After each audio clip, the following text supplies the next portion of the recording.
We will begin with Christopher Syrnyk. He is director of the honors program at Oregon Tech. He is also an associate professor of rhetoric and composition. He is an avid traveler and has facilitated Partners in the Parks trip. Please welcome to the stage Dr. Christopher Syrnyk.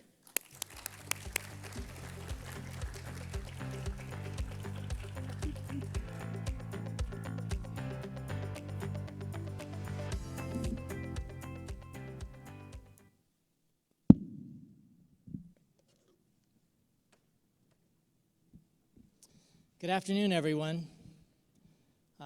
Thanks for the introduction, Susan. I really appreciate it. As the director of the Oregon Tech Honors Program, I'm privileged to work with a bunch of great people at my university, and we are Oregon's Polytechnic University. I also have the great privilege, as you know, to go first on this inaugural series. And the first lesson that I want to teach you is that it's really important to attend the meeting where they determine the order of speakers.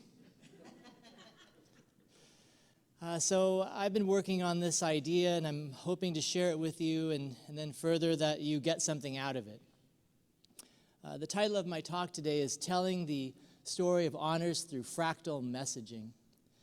How many of you would say that you play an administrative role in your honors program? Could I see a show of hands? I'd like to say that I'd like to see everybody's hand go up when it comes to the role that you could play with telling the story of your honors program. I think we all have that responsibility, and even more so at a smaller university where everybody has to play a greater part. Well, if you are an administrator, director of an honors program, you probably know how to talk about your honors program in a variety of ways, depending on the audience. And at your disposal, you have information about admissions and requirements and famous alumni. And I do too. When I was thinking about how we tell the story of our honors program, how we tell everybody about the who and the why of what we do, what I noticed on my campus was something more like this.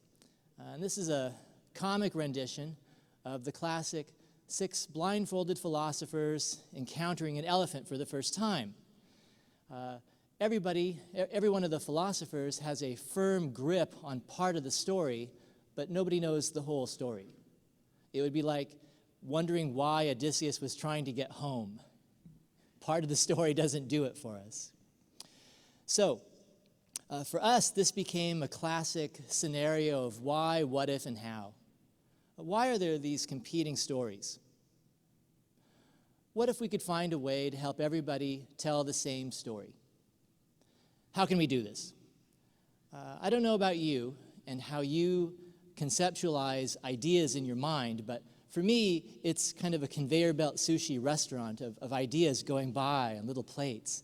And one day, the plate went by of fractals.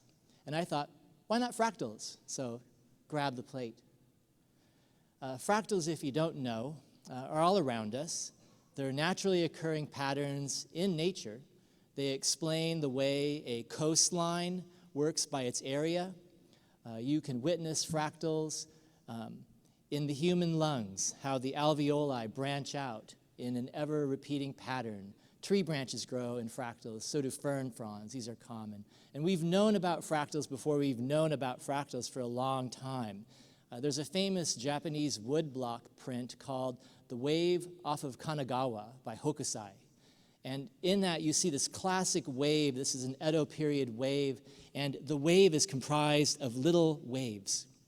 So that's a fractal. This is a Mandelbrot set. This is a classic Mandelbrot set. I was warned that we shouldn't have a video of fractals because we would just get mesmerized by them, and nobody would want to do anything else for the rest of the afternoon. So, fractals, right? Or a fractal image. What is that? It's this infinitely complex pattern. It repeats itself, and it's always identifiable no matter the scale. There's a famous fractal called the Sierpinski triangle. And to kind of illustrate this altogether, a Sierpinski triangle is a large triangle comprised of ever increasingly smaller triangles. And no matter how you look at it, you will still see the main image, right? That kind of core pattern reflected in any scale version of that larger pattern. That's a fractal. It has all these great qualities, repeatable, recursive, and it's always identifiable. So I thought, I wonder how fractals could help us tell the story of honors at our university.